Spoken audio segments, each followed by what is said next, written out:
Williams has just gone all in with their 2025 F1 car, and trust me, they're making some serious waves.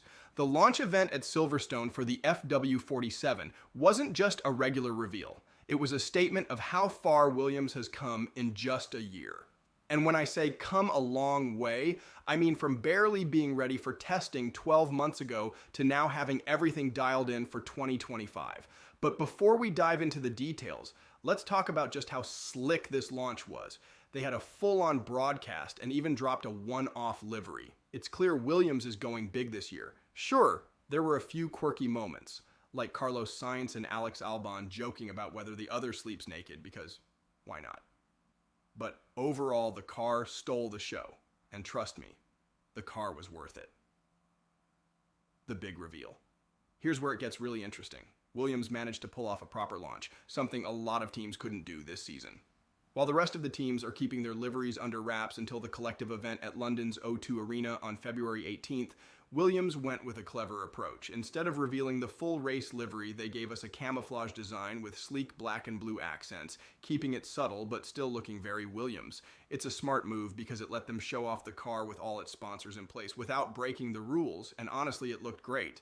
From a distance, it was pure Williams, but up close, the details told a different story. A perfect blend of anticipation and excitement, all while staying within F1's restrictions.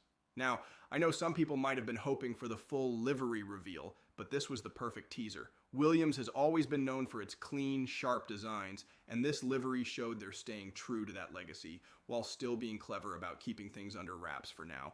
It was a perfect mix of building hype, creating a sense of mystery, and making sure they're not violating any of F1's rules. Trust me, the anticipation for the full livery next week is real. The new era for Williams. Speaking of excitement, this launch kicked off a whole new chapter for Williams. They've signed a huge multi-year partnership with Atlassian, the Aussie software company, making them the official title sponsor for the first time since 2019. And this is a big deal. We're talking tens of millions in financial backing. And on top of that, Atlassian will help Williams modernize their internal systems. Team boss James Vowles says it's one of the biggest deals in F1. And I'm here for it. This partnership isn't just about money, it's about future-proofing Williams and setting them up for long-term success. This deal is massive, not just in terms of the financial backing, but also the technological side of things. Atlassian's tools will help Williams streamline their operations and make everything more efficient, which, let's be honest, is crucial for a team that's been playing catch-up for a while. And here's the kicker. This could be the boost they need to move into the next era of Formula One with confidence. James Vowles has already said that Williams' infrastructure and systems needed modernization. And now they've got the right partner to help make that happen. This isn't just about staying competitive. It's about being future ready. A year in review. Now let's talk about how far Williams has come. Last year, total chaos. They were behind schedule, overweight, and didn't even have a car ready to show when they launched. But this time, oh boy, the transformation is real. James Vowles calls the FW47 a testament to where the team is heading, and after seeing this launch, you can really feel it. It's a whole new vibe for the team, and they're finally getting it together, making real strides. They've invested heavily in better systems and processes to track all the parts that make up a modern F1 car. And here's the kicker. They're running the car at the weight limit, which is huge considering they were losing time last year due to weight issues. But it's not just about weight. The FW47 has been put together with precision. Every single detail is tightly manufactured, which is exactly what modern F1 cars need. And while we don't have all the details yet, the early signs are very promising. The car is running smoothly, stress-free, and they've got everything ready to go for the season. It's a much more organized and professional launch compared to last year's mess. It's clear that Williams isn't just aiming to catch up, but to compete. Now let's be honest here. The pressure to perform is always on in Formula One. And last season, Williams was scrambling to get things in place. But this time, it feels different. The team is on top of their game, and that's going to make a huge difference once the season kicks off. The big change. Now let's talk mechanics. The FW47 has undergone some significant changes, especially with the rear suspension. Williams has switched from the older Mercedes pull rod system to the newer push rod setup. The change is subtle but important.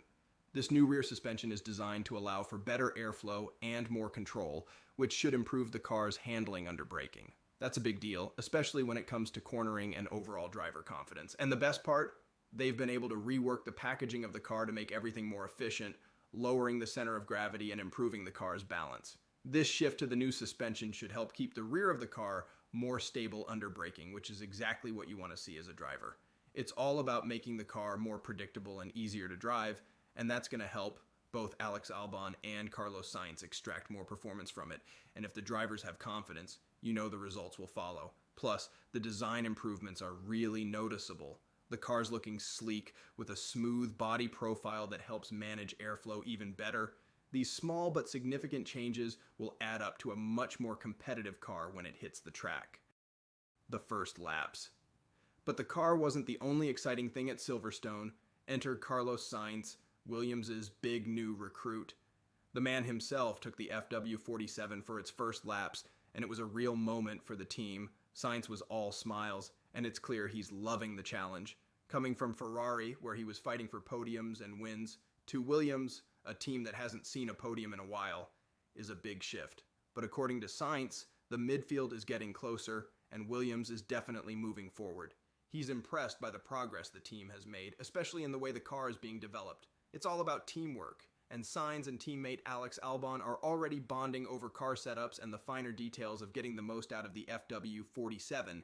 Sainz's excitement is palpable. Even though he's come from a team used to winning races, he sees something special in Williams. The team is improving, and he's ready to help take them to the next level. That sort of positive energy is exactly what a team like Williams needs to push through and break back into the top ranks. Looking ahead. So where does this leave us? Well, it's clear that Williams is on the rise. It's not going to be an instant fix. Don't expect them to start fighting for podiums tomorrow, but there's a real sense of optimism around the team. The new sponsor, the new car, and the new driver lineup are all signs that Williams is serious about getting back to the top. This season is all about taking steps forward, and who knows, maybe, just maybe, we'll see them fighting for wins again soon. And let's not forget about their strong foundation for the future. With new sponsors, new technical partnerships, and 2 experienced drivers, Williams is setting itself up for a long-term return to greatness. It won't be easy, but the path is clear, and they're taking all the right steps to get there. Call to action. What do you think about Williams' big 2025 launch? Do you think they've got what it takes to challenge the frontrunners? Drop your thoughts in the comments below, and if you enjoyed this breakdown, make sure to like the video, hit that subscribe button, and ring the bell so you don't miss out on all the latest F1 updates. Let's keep the conversation going.